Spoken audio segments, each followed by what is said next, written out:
जय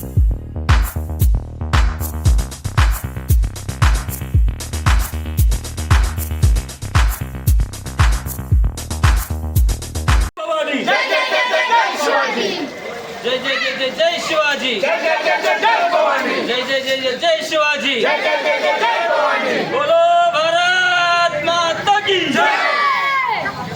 12 ವರ್ಷ ಆಯಿತು ಈ ದುರ್ಗಾ ಮಾತಾ ನಾವು ಜೈ ಭವಾನಿ ನವರಾತ್ರಿ ಉತ್ಸವ ಮಂಡಳದಿಂದ ನಮ್ಮ ಕಮಿಟಿ ಹೆಸರಿಗೆ 12 ವರ್ಷಗಳಿಂದ ಅತಿ ವಿಜೃಂಭಣೆಯಿಂದ ಈ ಒಂದು ಕಾರ್ಯಕ್ರಮವನ್ನು ನಾವು ಮಾಡಿಕೊಳ್ತಾ ಬಂದಿದ್ದೀವಿ. ಇಲ್ಲಿ ಎಲ್ಲ ಸದ್ಭಕ್ತರು ತನುಮನ ಧನಗಳಿಂದ ತಮ್ಮ ಕೆಲಸವನ್ನು ಕಾರ್ಯವನ್ನು ಮಾಡಿದ್ದಾರೆ. ಅವರಿಗೆಲ್ಲ ಆ ದುರ್ಗಾ ಮಾತಾ ಆಶೀರ್ವಾದವನ್ನು ನೀಡಲಿ. ಮತ್ತು ಈ ಕಮಿಟಿಯ ಒಂದು ಸರ್ವತೋನ್ಮುಖ ಇದಕ್ಕೆ ಎಲ್ಲರೂ ಕೂಡ ನಾವು ಕೈ ಜೋಡಿಸಿ ಆ ಒಂದು ಯಶಸ್ವಿಗೊಳಿಸಲಂತ ಈ ಮೂಲಕ ನಾನು ತಿಳಿಸುತ್ತೇನೆ. ಇದು 14ನೇ ದಿನದ ಒಂದು ಈ ವರ್ಷ ಶುಕ್ರವಾರ ಬಂದಿತ್ತು. ಶುಕ್ರವಾರ ಕಳ್ಸಕ್ಕೆ ಬರೋಂಗಿಲ್ಲ, ಆದ್ದರಿಂದ ಶನಿವಾರ ದಿನ ನಾವು ಇಂದು ರಾತ್ರಿ ದುರ್ಗಾ ಮಾತೆ ವಿಸರ್ಜನೆಯನ್ನು ಕೈಂಕರ್ಯದಲ್ಲಿ ಪಾಲ್ಗೊಂಡಿದ್ದೀವಿ. ವಿಶೇಷ ಪೂಜೆಗಳು ದಿನಾಲ ಸಾಯಂಕಾಲ ಮತ್ತು ಮುಂಜಾನೆ ನಡೆಯುತ್ತವೆ.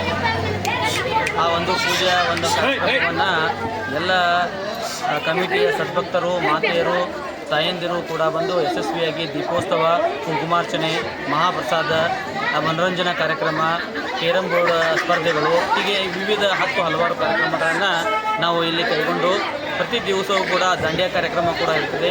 ದಾಂಡಿಯಾ ನಮ್ಮ ಕಮಿಟಿ ಹುಡುಗರು ಬೇರೆ ಬೇರೆ ಕಡೆ ಆಡಿ ಅನೇಕ ಪ್ರೈಸ್ಗಳನ್ನು ಗೆದ್ದಿದ್ದಾರೆ. ಒಕ್ಕಟ್ಟಿನಿಂದ ಎಲ್ಲರೂ ಸರ್ವಧರ್ಮೀಯರು ಕೂಡಿಕೊಂಡು ಈ ಒಂದು ಕಾರ್ಯಕ್ರಮವನ್ನು ಅತಿ ಅಚ್ಚುಕಟ್ಟವಾಗಿ ನೆರವೇರಿಸ್ತಾರೆ ಪ್ರತಿ ವರ್ಷವೂ ಕೂಡ. ಇವರಲ್ಲಿ ಒಂದು ಬಡದಾಟ ಅನ್ನೋದಿಲ್ಲ. ನಾವು ಎಲ್ಲರೂ ಕೂಡ ತನು ಮನಧನದಿಂದ ತಮ್ಮ ಕೆಲಸದ ಕಾರ್ಯದಲ್ಲಿ ಅತಿ ಯಶಸ್ವಿಯಾಗೂ ಕೂಡ ಏನಪ್ಪ ಅಂದ್ರೆ ಸಾಡಿ ಸವಾಲು ಕೂಡ ಪ್ರತಿ ವರ್ಷವೂ ಆಗುತ್ತದೆ. ಅದರ ನಂತರ ನೆರವೇರಿಸಿ ಕೊಡ್ತಾರೆ ಆ ಕಮಿಟಿಯ ಎಲ್ಲ ಒಂದು ಸರ್ವ ಸದಸ್ಯರು ಕೂಡ, ಭಕ್ತಾದಿಗಳು ಕೂಡ.